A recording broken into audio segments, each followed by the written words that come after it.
So SEO, we're going to talk today about getting your blog to rank on the first page of Google, and really the same things that we talk about in terms of Google are going to apply to getting your content to rank in Yahoo or Bing or some of these other places, but I'm going to use Google as kind of the catch-all for search engines because they send 60% of the traffic out to the internet is sent to the internet via Google. So I'll use Google kind of synonymous with search engines, and we'll just realize that Google's actually going to be the biggest search engine out there, but these same things apply to some of the different things that we might cover as well. Again, my name is Bob Stewart. I'm the community evangelist with ActiveRain. If you guys want to talk to me, you can do it on Twitter at ActiveBob. Actually, before we start this, let me just, I always kind of like to put a disclaimer into these calls, especially when we're talking about SEO, and I believe that anybody that doesn't give you this kind of a disclaimer is probably trying to fleece you for your money. And the disclaimer is this: I don't have any insight into Google that's in any way kind of special, right? Like, they're not sending me emails that they're not sending you guys. The insights that we have into the search engines are based on 10 years of trying to get content to rank. And at one point it was for our real estate brokerage, and then the last half of that 10 years it's been in our role here at ActiveRain, helping our members get their blog content ranking in the search engine. But these are just things that we've learned over time, kind of some best practices, some things that you kind of want to make sure that you get into your blog posts and onto the pages that you're trying to get to rank on the internet. So, am I a search engine expert? No, I'm just somebody that's had a lot of experience looking at the things that you should be doing to try to maximize your results on the search engine. So kind of at the 30,000-foot overview of what is SEO and kind of what sets up the foundations for SEO, you've got this pyramid, and this was actually created by one of the few people out there that I would consider an SEO expert, Rand Fishkin, who's the creator of this community called SEO Moz, and now the community is just called Moz, I believe.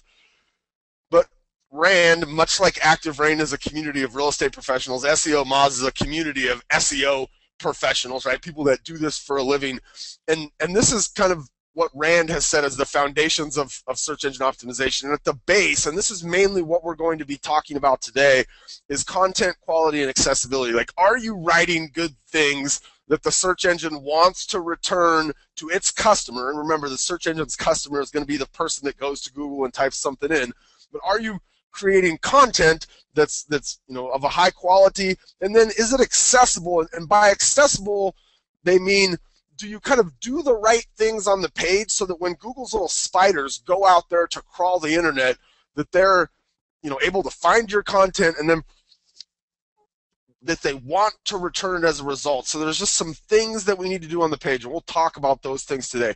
The keyword research and targeting piece of search engine optimization, that's going to be next week's class. So next week we're going to talk all about keyword research and targeting and how do we figure out what kind of phrases people are using. The link building will be something that we kind of cover in the fourth class, which is our calls to action class. And then social, we don't necessarily, actually in class 3 we'll cover some of the social components, but these are kind of the parts that make up search engine optimization. Now there's a concept that I need everybody to understand as we kind of jump in here, and that concept is called the long tail. And if the 200 of you guys that were in here were sitting in front of me, I'd say, how many of you guys have heard of the long tail? And I would guess a fair number of you guys have heard of this concept of the long tail. But essentially what the long tail says is, in any search demographic, and the example I have here is shoes, there's going to be a couple of phrases that have high volume of search, but the high volume comes with a lower probability of conversion and then a high amount of competition and cost. So a word like shoes, right? Or in our industry, it's a word like real estate or homes for sale, right? People do just that search without any kind of geographic indicator in large volumes. Then as we get a little bit more specific, okay, so it might be Seattle homes for sale, let's say, there's a little bit less competition, but the reality is in real estate, on those kind of generic phrases still, especially as it relates to our market. So homes for sale in Seattle, Seattle real estate, Seattle condos. For those kind of terms, there's a little bit less competition, right? A little bit better probability of conversion, but it's still really, really hard, right? The big box, the Trulias, the Realtor.coms, the Zillows, those are the sites that show up if any of us today do homes for sale in Seattle or Seattle real estate. There might be one or two other folks that show up in there from your local market, but for the most part, you're going to see those big boxes. But there's this whole other part of search, and it's called the long tail, and it revolves around these very descriptive sorts of phrases that somebody might type into the search engine in order to find exactly what they want. And the more descriptive we get with the blog content that we're writing, the more descriptive the keyword phrases are that we're targeting, the less competition there is for those terms, so the better ability we have to get them to rank on the search engine. But also, the higher probability there is that the person that did that search is closer to actually converting. And in our business, conversion, it's got a couple of different aspects to it. One part of conversion would be, hey, we get them to our website. Another part would be we get them to give us their information. Another part would be that they're actually closer to buying a home. And what we found when we had our real estate company is that people that did long tail searches were much closer to acting than somebody that was doing a more generic search. So somebody doing a search like Seattle condos was not as likely to be ready to transact as somebody that was doing a search like Plaza del Sol condos for sale, Capitol Hill, Seattle, right? I mean, that's a very descriptive sort of a phrase, and it would make sense that somebody that knew they wanted to, condos for sale in a particular building in a particular area of Seattle would be a heck of a lot closer to doing something. So keep this concept in mind, because it's really going to be a kind of a baseline for a lot of our discussions over the course of the next couple weeks as we go through our boot camp series. Okay, so this is a really important first step, and this particular step applies directly to Google. But again, since Google's kind of this 800-pound gorilla in the search engine world, we got to make sure that we take care of Google first and foremost. And so Google has this new thing, and it's not that new now. It's been around for at least a year now. It's called Google Authorship. And Carrie's going to send you guys out the link for this right now. But essentially, you can get Google Authorship set up on your ActiveRain blog. And there's a couple of reasons why you do this. The first reason why you do this, and we'll see this kind of example that I have here live in 10 or 15 minutes. The first reason you do this is that when you set up Google Authorship, Google's going to show your picture in the search engine results. And this is a change that Google made, again, when they kind of introduced Google Authorship. But Google doesn't make too many changes to the actual layout of what their search result pages look like from the perspective of like one result.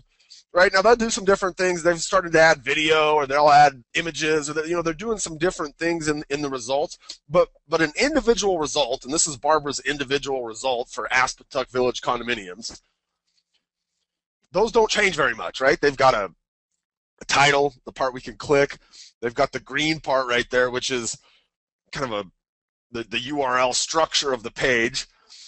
And then they've got the page description. But now, when you add Google Authorship, it's also going to show your picture. So that will help that if you're in the 4th position with a picture, you might get a little bit higher click-through rate than you would have gotten in the 4th position with no picture.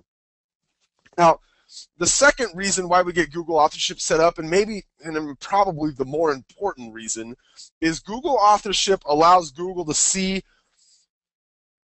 the collaborative of all of your content. So they now realize, Google now is able to track everything that Barbara's writing. And so what they do is they start to build a profile of Barbara as an author. They start to understand the areas that she talks about, the geography that she's interested in, what's the overarching theme of the content that she's providing. And so they realize this lady's a real estate agent, right? She's doing business in a certain part of the country. She's writing types of posts. And they're just starting to build a profile on who she is as an author. This is becoming ultra important in getting our content to be able to rank, because Google's more recent updates, Panda and Penguin and all their fuzzy, furry little animals, those updates are geared at finding real people writing quality content. Okay, and so us being able to go out there and let Google know, hey Google, I'm a real person, I'm doing this, and I'm doing it about a certain theme or a certain subject matter is super important. So setting up Google authorship is going to be the very first step to better search engine optimization. And that URL right there, activerain.com/Google-authorship, that will give you step-by-step instructions of how to set Google authorship up on your ActiveRain blog. So that's a very, very important first step that you should take. Now, if you've written 400 posts already, doesn't matter. Go in there and get this set up, because that'll allow Google to kind of go back now, start to filter through and figure out what it is that you as an author have been creating.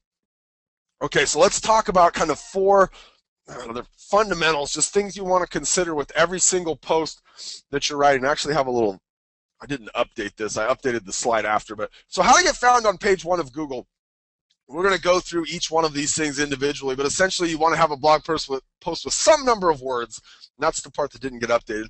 We're going to pick a keyword phrase for the title of our post. We're going to repeat that title at the start and the end of the content, and then we're going to use our keyword phrase 3 to 5 times within the body of the content. So let's kind of touch on each of those. So like you said, we used to have 200 to 500 words. There's some evidence to indicate that Google is starting to like deeper content more. And so what I mean by deeper content is just there's more on the page, right? There's, in most cases that becomes there's more words, but really there's just, I want you guys to think about it like this, because it used to be that once you got to about 100 words, Google would look at that piece of content and they would index it, and in years past it's been even less than that. But I want you to think about everything you write from two perspectives. There's this search engine perspective, right? But there's also this real person perspective, like the person that actually goes to Google and types in the search query and lands on your result, right? That person is generally looking for somebody with expertise in the subject matter that they queried. And when your blog post is in the 100, even in the 200 word range, it's really hard to demonstrate expertise on really just about any subject. But if you were thinking in terms of like I'm writing about a condo complex, and we'll use this Aspetuck Village. If I'm writing about the Aspetuck Village condos, and I'm wanting the person that lands on that piece of content to believe that I'm an expert, can I really do that in 200 words, let's say? Even at 300 words, it's going to be a challenge to convince somebody that I'm an expert, like that I'm the person they should pick the phone up and call. So the deeper the content, the better. And I really want you guys to think in terms of like, I have a real person out there who's queried something, right? And when they land on that piece of content, I want to have the best piece of content for them. And Google's getting so much better at looking into a piece of content and being able to tell, like, how does this piece of content compare with another piece of content that might be out there on the internet about Aspetuck Village? And when you start to think of your blog in those terms and like, how does it stack up against other pieces of content out there about the same thing, you start to realize by this word count, and it's not an exact science, right? Like if you write a blog post at 250 words, can it still rank? Yes. But you always have to think, okay, when that person on the other side lands there, right, that real person, are they going to be engaged to the degree that they say, guys, Debbie's the expert, right? Like I have to call her if I'm interested in the Aspetuck Village condo. She's the lady I need. So 300 to 700 words. If you wrote, 1,500 words, is Google going to disqualify you? No. Right? They're not going to disqualify you.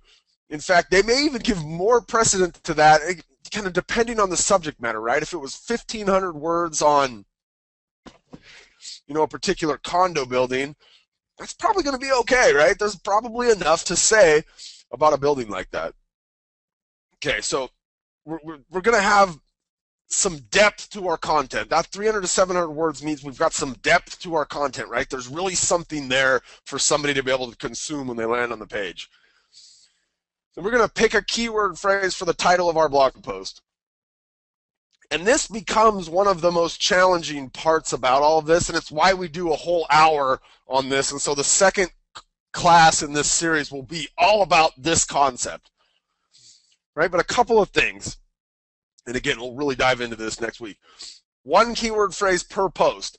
Any one blog post that we write really only has the ability to rank for one keyword phrase. Now, there's going to be some kind of ancillary keyword phrases, some real similar keyword phrases this thing might rank for, and we'll see that in our example here in a minute. But you really want to think in terms of any blog post I write is going to be about one keyword phrase, right? I'm trying to attract traffic for one phrase. Now, that phrase is going to be the thing they searched for, right? The title of our blog post becomes that thing that we think they might be searching for out there. And that's really important, especially like when you think about doing, like, let's say we were going to write a blog post about some commonly asked questions or frequently asked questions in our business. You want to think about it not from the terms of, like, I'll see people write these things and their title will be like, you know, a fun little blurb, or it will be like the answer to the question will be the title. But you need to think about how they search for it, right? With a frequently asked question, they're going to search using the question, right? So it makes sense that our keyword phrase would match the way that we think they might search. Now, that being said, there's a lot of kind of variety in how people search, and we're going to see that in a little bit, but always kind of have that in the back of your head. Then when we're creating this keyword phrase that we're going to use in the title of our blog post, we almost always want to use a geography. Okay, and I realize, you know, having the word almost next to the word always in caps is kind of a, I don't know, maybe an oxymoron. But you want to let the search engines know kind of what area you're talking about, right? Especially in real estate, and as we look at how people search as it relates to real estate, and again, next week we're really going to dive into this, but there's this component of geography plus subject matter, right? People in real estate, or when searching for real estate, don't generally just search like real estate or homes for sale, right? They may start out doing that, but as they refine things, they start to bring a geography into the mix, right? Now, when we're talking about geography and subject matter, the more precise your geography, the less precise your subject matter need be, and the flip is also true, right? The more precise your subject, the less precise your geography needs to be. So what does that look like kind of in a practical application? So the more precise your geography, the less precise your subject matter needs to be. So think about, what are the subject matter terms, right? Homes for sale, real estate, condos for sale, right? So when we have a general subject matter, homes for sale, right, we're going to use some more precise type of geography. So in this case, Carriagewood, Renton, where Carriagewood is like the name of a subdivision in the city of Renton, right? That's a very precise geography. And next week we'll talk about a bunch of other ways that we can get real precise with our geography. The flip side then would be, the more precise our subject matter is, the less precise we can be with our geography. And again, we think of these things in terms of kind of that long tail, right? How are we targeting people that are looking for very specific things? So there's a guy in the Dallas area who came to one of our, we did these things called rain camps, and at one of our rain camps we were talking about this concept, and like that night he went home and wrote a blog post about homes for sale with a basement in Dallas. And every time I see Tom, he tells me, it's funny because I've heard it from him 5 times, but he always tells me, dude, that homes for sale with a basement post in Dallas, in Dallas post is killing it for me. Like, it still gets so much traffic every month. I just can't believe it. But what he did there is he got more specific with the subject matter side of his keyword phrase, right? Homes for sale with a basement. That's a very precise subject matter. And then a general geography in Renton, or in Tom's case, in Dallas. Okay, so we've picked a keyword phrase for the title of our post, and we're going to repeat that title or that keyword phrase somewhere at the start and somewhere at the end of our post. And the reason that we have you put it at the start, especially as it relates to an ActiveRain blog post, is as you look at different search results, and when we talked about this, right, the top piece, the part you can click on, that comes from the page title of the page. And that on ActiveRain, your blog post title becomes your page title. And in this case, in that second result we see there, Riverwatch Condos, Burlington, Vermont, that's his blog post title. That's the keyword phrase that he wanted to use. And then what he does is somewhere in those first, I think it's 120, maybe 160 characters, somewhere in that first sentence, he's going to get his keyword phrase in there again. So we see it in the page description on his Google search result. So whatever you use in that first sentence is going to become the page description for your result. And that's why we want to get that keyword phrase in there somewhere in the beginning. Now for the end, the reason I have you get it in there at the end is because it's a really easy place to get that keyword phrase in there. Okay, and I had a really good English teacher in like 7th grade, and he would tell me, you know, when you're writing a 5-paragraph essay, in the first paragraph you tell them what you're going to tell them about, right? So we restate our keyword phrase in the beginning. Then you tell them about it in the next 3 paragraphs, and then in that last paragraph you tell them what you just told them about. This is a similar thing, right? We're going to, somewhere in the beginning, we're going to restate our keyword phrase, and then at the end we want to restate it. And the reason you do that is because throughout the body of that post, we want to use that keyword phrase 3 to 5 times. Okay, so we've got it in our title. That's not one usage of it, right? Our title is something separate. But in that first sentence, we're going to get our keyword phrase in there. In our last sentence, we're going to get our keyword phrase in there. So we've got it in there twice already. Now we just needed to get it in there 1 to 3 more times. Okay, these should probably be in reverse order, but your use of the keyword phrase in the body of the post needs to mirror or be exactly as you used it in the page title or the title of the blog post.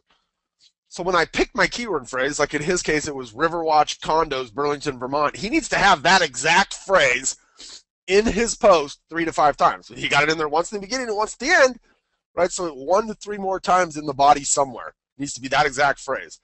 And then that phrase needs to end up being the most common phrase on the page.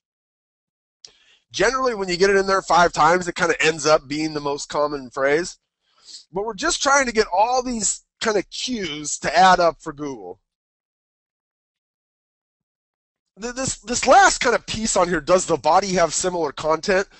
One of the reasons blog posts do so well is because you're not that kind of old way of getting into the search engines where you take a page and you shove, you jam the keywords all over it, and all of a sudden you've got this page that's 500 words long, but the reality is half of the words are your keyword phrase. Like, that doesn't work anymore, right? Blog posts work so well because when you write something, right, you use natural language to write it, it's a pretty good chance that the rest of the content in the post is going to match up to the keyword phrase. So when he's writing about the Riverwatch condos in Burlington, Vermont, we're going to see other words like parking and homeowners association and garage and, words that relate to condos, right? And Google picks up on that. They're looking at all of those words in there and how they interact with each other as their little spiders come in and crawl. So this part is almost impossible not to have, assuming that you're writing a piece of content that's got some depth to it,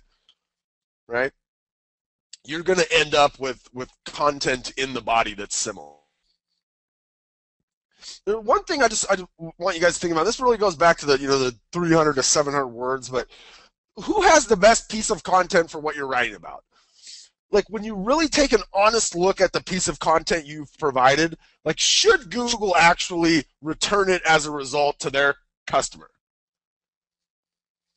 And so as you guys think about creating content, I really, really need you to take a strong look at, like, is my content worthy of being ranked?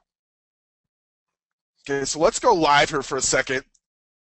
And I'm going to take you guys in, and I'm going to show you kind of some search behavior on this one particular blog post as I give you guys just an example of some things that you can write about. And again, next week's class is going to be all about, like, what are the different things you should and could be writing about. But I kind of want to leave you this week with really what I think, if you're a real estate agent, is the highest and best use of your blogging efforts. It's going to be writing about condos and subdivisions. And these things, right, a condo complex or a subdivision, get a lot of search traffic, and it's a heck of a lot easier for us to rank when we're writing about these very specific places in our market. Okay, for as great as Trulia and Zillow, for as good of a job as Trulia and Zillow and Realtor.com do at kind of pulling in tons and tons of information on a page. And if you guys have never been to their sites and looked at what kind of information they have on a page, if you were to do it, there would be no question why Google looks at them as authorities in the real estate space. Okay? But they can't get this real deep information about these specific places in your market, right? This specific building or this specific subdivision. Because a boots on the ground person has to get out and create that kind of content. So what we're looking at here is this example from Barbara Altieri of the Aspetuck Village condos, and this is just for the last 30 days. Okay? And this is all of the different ways that somebody has found her blog post using Aspetuck, right? Using that kind of a search. And I want you guys to look, because her keyword phrase really matches up to this, Aspetuck Village. We'll see that in a second. Right? That's what her keyword phrase is. But look at all of these other ways that people found her blog. And now, granted, it's only one. Now, this one got 7 visitors, of which 57% were new. This one got 7 visitors, of which 85% were new. So 6 of those 7 were new people to ActiveRain. They'd never seen our site before. And then there's just a bunch of kind of these one-off, Aspetuck Village, Shelton for sale. Like, are these people closer or further away from acting than somebody that wrote, condos in Shelton?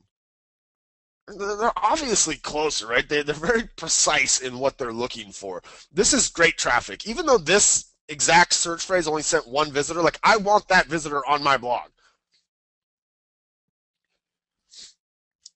Now, when I show you the search, I like to kind of jump over to my incognito mode. You can notice up here that I'm in incognito mode on my browser. And I do that so that the search engine doesn't give me some kind of different results than they might give the rest of the world. And Google's so good these days that they're starting to personalize results. All right, so Aspetuck Village condos for sale. And we'll actually see her down here in this, like, 1, 2, 3, 4, 5th position for her ActiveRain post. Now, her outside blog, which is something that comes with your Rainmaker membership on ActiveRain, is currently holding down the #1 position. So all of this traffic, this is the same post that we're going to see here in her Aspetuck Village post. That's the ActiveRain result, right? So she has 2 of the first 5 results are essentially her blog, which is good. And the results that we saw here, these are just the results for the ActiveRain page, right? Just for this blog post. We're not seeing the results for this one, right? Barbara can track those on her own outside blog using her own Google Analytics. But this post definitely has more traffic than this one,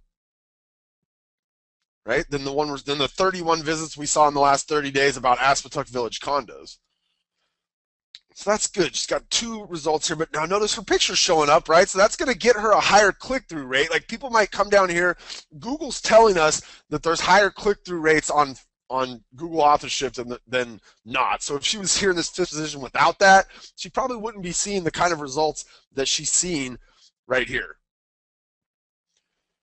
So here's the post itself, and let's kind of look at what a post like this looks like. So she restates her keyword phrase, right? And I don't know why she used Huntington in parentheses there. Maybe the town of Shelton used to be called Huntington, or the locals identify with it as that or something, but she knows her market, right?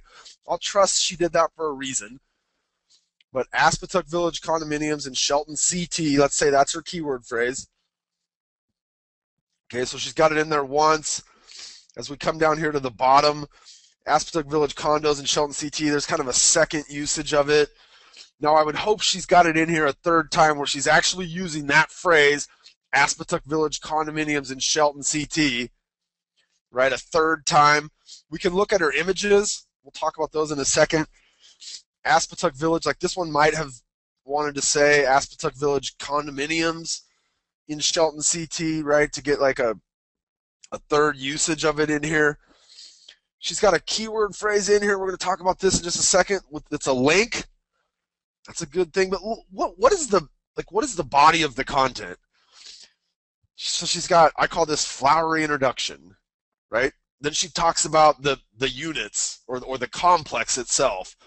Then she talks a little bit about each unit, right? Then she talks about kind of the amenities. Then she talks about where it's located.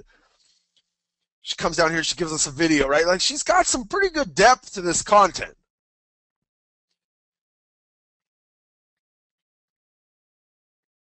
I want you guys to take a look here. So this is her stats on ActiveRain, and this is Aspetuck Village.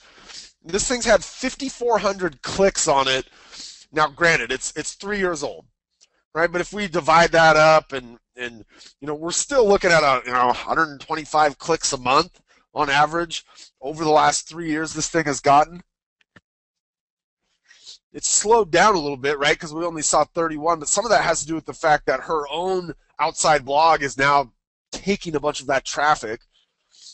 As we look at some of the other posts in her blog, had she just stopped at writing about the Aspetuck Village condos, right, she would have done okay with that post, but that would have been just one post. She has a bunch of these things in her market, and so over the years, or over the weeks and the months and the years, right, she's chosen to write about a bunch of these different little specific geographical areas of her market.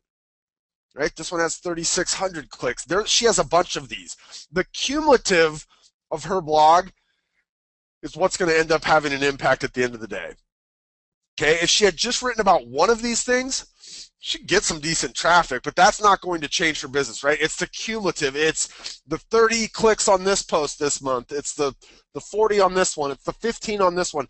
It's that cumulative effect that over time will lead her to better results, more traffic to her website, and at the end of the day, more clients for her business. This cumulative effect is really being, there's a spotlight being shown on this by Google authorship, right? If you were to look back through her blog here, right, there is absolutely no question what this lady is an expert in, right? Shelton, Connecticut, and she's talking about all kinds of stuff as it relates to Shelton, Connecticut. She's talking about these specific areas. She's talking about local events that are going on. She's talking about market reports, and I mean, she's got all kinds of stuff in here. And so her authorship is tying this all together and letting Google know, hey, this is the lady that you need to be really looking at when one of your customers is querying anything to do with Shelton, Connecticut.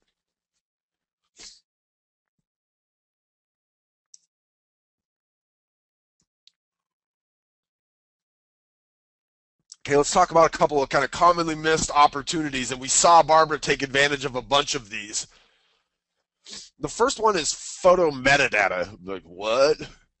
Well, photo metadata just means when you add an image to ActiveRain, you have a chance to give it an image description and a title. And both of these become important. The image description is what the search engine looks, when it crawls your page and it finds a photo, whatever you tell it, whatever you give it as an image description, that's going to tell the search engine what this photo is about. We get a couple 100,000, kind of depending on the month, views or unique users that land on ActiveRain after using Google image search. So you want to make sure you get a good image description in there. The title, when you click on, or when you hover over an image on the internet, see how that Shelton CT condo popped up? That's because she titled that image Shelton CT condo. The title becomes a part of the keywords that are on this page. So think about that for a second. If she's used her keyword phrase, and as I just kind of briefly browsed over this, it looked like she only got that exact usage of the keyword phrase in there twice. So what she could have done is on the title of one of her photos, she could have made that Aspetuck Village condominiums in Shelton CT. That title would have then been a third usage of the keyword phrase on the page. Now, where you got to be careful with that is, let's say you get your keyword phrase in there 4 times. Okay, and sometimes it can be hard to get that exact keyword phrase in there because it doesn't really flow naturally in how you might write. Let's say you get it in there 4 times, and now you want to get it in there that 5th time, right, to kind of just round things out. Well, you can put it as the title of one of your images. What you wouldn't want to do is put it as the title of all 3 of her images, because now she's got her keyword phrase in there 7 times, right? So you kind of got to be careful. You don't, if 5 usages is good, 15 is better, right? No, right? Google's getting better at understanding, look, this blog post is 350 words. Like this phrase just, it doesn't make sense to have it in there 12 times. So photo metadata, use it, get it in there. An anchor text, excuse me. An anchor text link using your keyword phrase. So every time you create a link, the words that you use to make the link are what is called anchor text. Okay? Google wants to know when they crawl your piece of content, they want to know not only do you have a good piece of content, but you're willing to send somebody off to other places on the internet that also have good content about that subject matter. So in this case, the title of our blog post would have been Loft Condos in Belltown, Seattle. Right? And then the link would have gone to our website. Now in the fourth class in this series, we'll talk all about like where do we link, what's the best pages to link to, what's important to have on my website so that I can generate leads. But inside the body of your post, you need to have a link out to somewhere that uses your keyword phrase. Look, 99 times out of 100, that link is going to be back to your own IDX site. Okay? Here's how this looks like in an actual post. So is it right? Homes for sale in the Kennydale neighborhood of Renton. Right? I restate my keyword phrase. But then when I get down there in that, right, looking for a home in Kennydale, are you interested in finding homes for sale in the Kennydale neighborhood of Renton, Washington? Notice that my link is my keyword phrase. Right? I didn't use the word click here and make my link out of that. I made it out of the keyword phrase. The anchor text became the keyword phrase.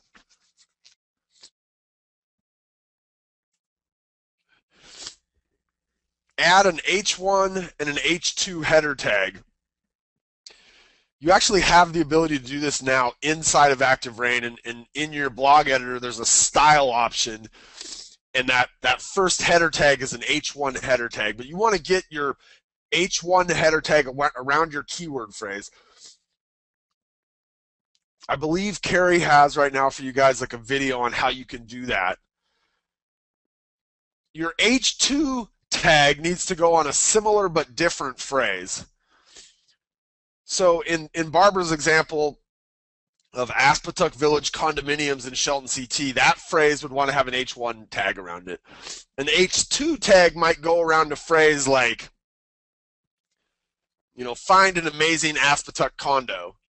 Right? That could have an H2 tag because it's similar, right? Somebody's looking for an Aspetuck condo, but the wording's a little bit different.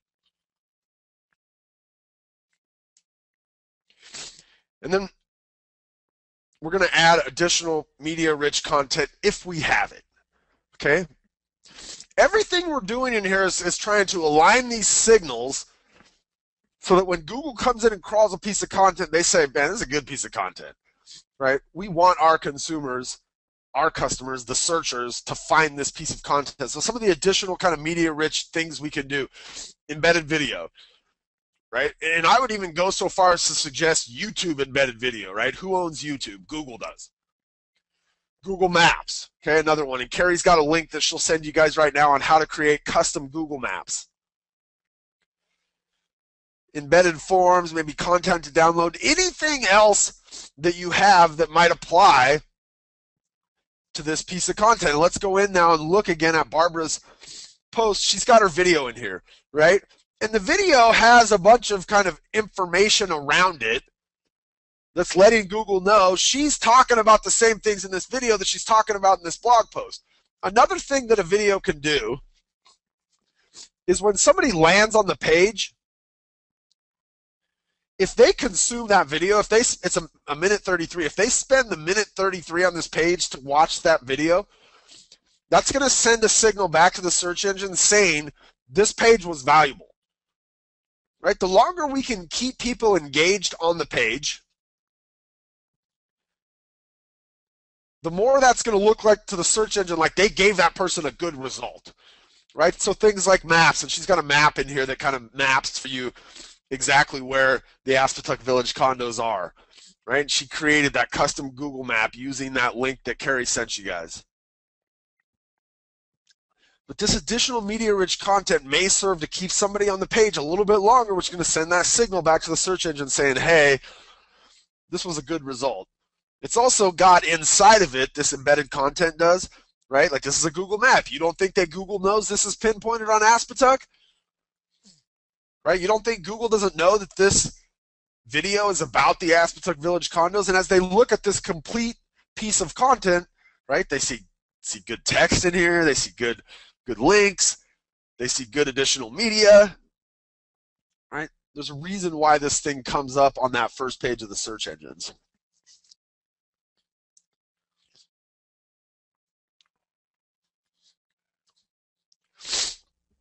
So what's next? Well, you get a Rainmaker account. If you're not a Rainmaker yet, our Rainmaker product is essentially how your content on ActiveRain becomes public, right? It allows it then to be indexed by the search engines. When we're all done with this class, we'll send you guys out a couple of things. We'll send you out some homework, and Carrie doesn't like me to call it homework. I'm supposed to call it action items. But essentially, we're going to give you guys some things to do in order to kind of take advantage of some of the stuff that we learned today. Also included in that email will be a recording of today's class.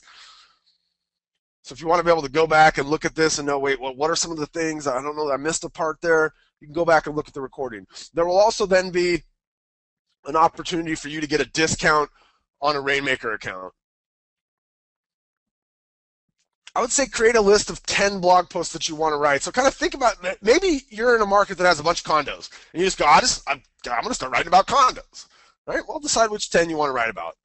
Maybe you want to write about, 2 about condos, 3 about subdivisions, a couple about like homes for sale with different types of features, and 2 frequently asked questions, right? Just get a list of some things that you want to be blogging about. Now, if you're one of these people that have 300 blog posts, you're probably fine. You probably know what your next 10 are going to be anyway. If you're somebody that's, 1 or 2 or 5, really start to think about what it is that you want to be writing about. And I would highly encourage you to write 1 post using what we learned.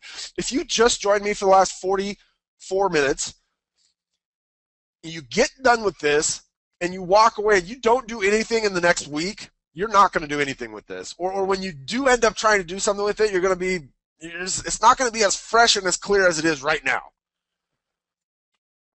So you essentially just wasted your last 44 minutes, right? Write 1 post using what we learned. It's absolutely essential.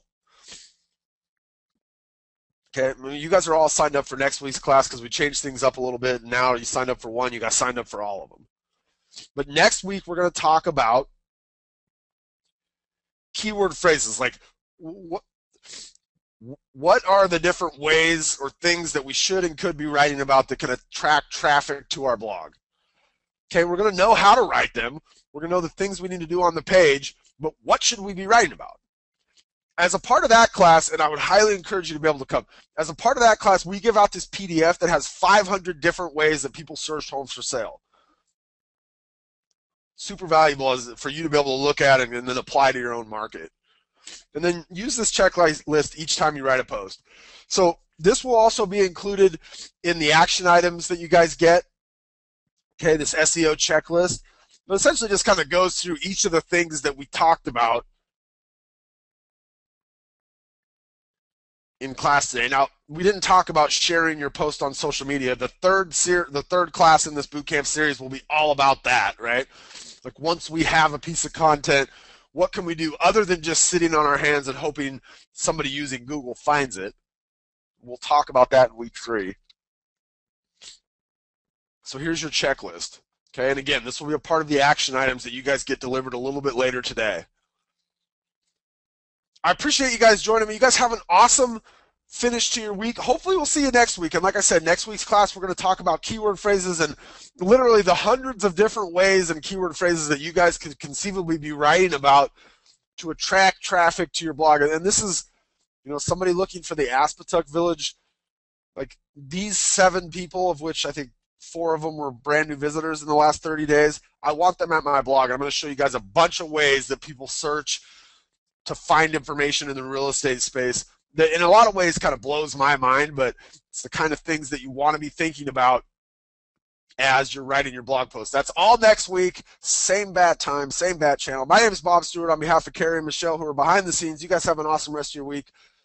Bye-bye, everybody.